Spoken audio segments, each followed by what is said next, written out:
बात कुशीनगर की, जहां भाजपा का समर्थन करने वाले बाबर की पीट पीट कर हत्या करने का मामला अब तक शांत नहीं हुआ है। अब तक बरेली के मौलाना तौकीर रजा की बहू निदा खान को भाजपा छोड़ने के लिए धमकी मिलने का मामला सामने आ गया है।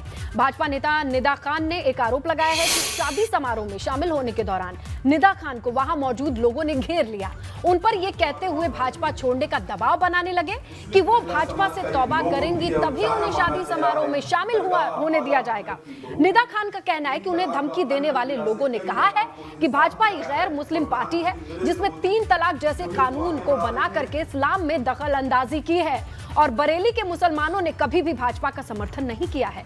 ऐसे में निदा खान को भी भाजपा से तौबा करनी होगी और इस मामले के बाद निदा खान ने इस मामले में एफआईआर दर्ज कराई है, जिसके बाद निदा खान के पति शिराज रजा खान सहित 6 लोगों पर संगीन धाराओं में मुकदमा दर्ज किया गया है। हाल ही में शादी थी मेरे मामा की बेटी की, जिसमें मैं शामिल होने गई थी।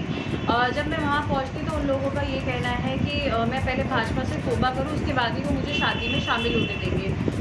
उसके बाद काफ़ी लोगों की भीड़ जमा हुई इस बात को कहने के लिए कि भाजपा से तौबा करना ही पड़ेगी, वरना हम तुम्हें किसी भी तरीके के समारोह में शामिल नहीं करेंगे। जिस चीज़ को देखते हुए मैंने पुलिस को बुला लिया। पुलिस के जाने के बाद वहाँ पुलिस के आने के बाद थोड़ा मामला संभल गया, लेकिन जैसे ही पुलिस जाती है तो फिर से वही सब बातें शुरू हो जाती है। थाना बारादरी के अंतर्गत जो वादनी है उनके द्वारा एक तहरीर थाने पर दी गई है, जिसमें ये बताया गया है कि व्हाट्सएप के माध्यम से उनके जो जानने वाले हैं, जो रिश्तेदार हैं, उनको धमकी दी गई थी कि उन्होंने एक पार्टी विशेष को ज्वाइन किया। इस वजह से वो उनको अपना जो सामाजिक बहिष्कार उनका एक तरह से किया गया और साथ में ये कहा गया कि अगर वो माफ़ी मांगेंगी उसके बाद ही उनको कार्यक्रमों में शामिल होने की अनुमति दी जाएगी। इस पूरे प्रकरण में पुलिस के द्वारा मुकदमा पंजीकृत किया गया। जो तहरीर है उसके आधार पर धारा 147 IPC 323 506 और 67 IT एक्ट के अंतर्गत मुकदमा पंजीकृत किया है। 6 लोगों के ऊपर नामजद मुकदमा है। विधानसभा चुनाव में जिस जिले की सभी सीटों पर हार का सामना करने के बाद भारतीय जनता पार्टी विधान परिषद चुनाव में जीत हासिल करने के लिए युद्ध स्तर पर लग गई है।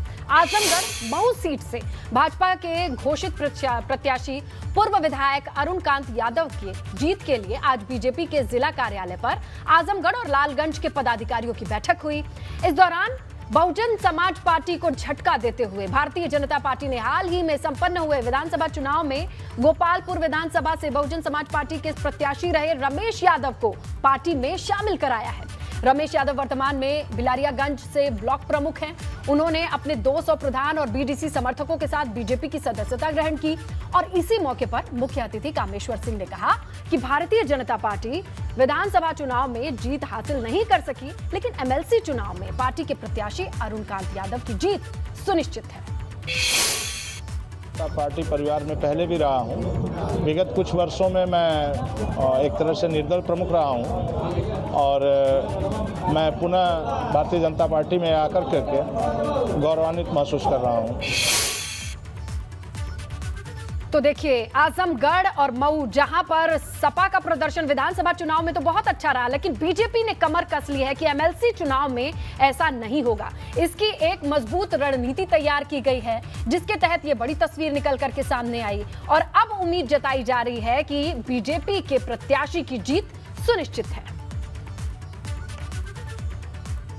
तो देखिए, एमएलसी चुनाव के लिए बीजेपी ने कमर कस रखी है। भाजपा दफ्तर से बीडीसी और जिला पंचायत के करीब 20,000 सदस्यों से मुख्यमंत्री योगी आदित्यनाथ ने वर्चुअल संवाद किया।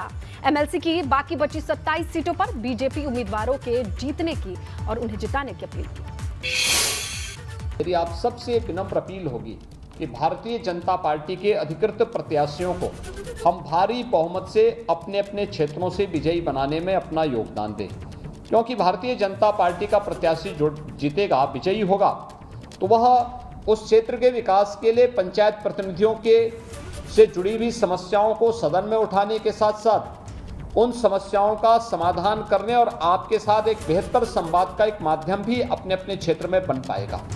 उन सभी क्षेत्रों के मतदाताओं को जिन्होंने हमारे 36 में से 9 यानी 25% सदस्य निर्विरोध चुन करके पहले भेज दिए हैं। 9 निर्विरोध चुन करके चले गए हैं। जो निर्विरोध चुने गए हैं, मैं वहाँ के सभी मतदाताओं को और निर्वाचित जो हमारे सदस्य हैं उनको मैं हृदय से अभिनंदन करता हूँ, उनका धन्यवाद भी ज्ञापित करता हूँ।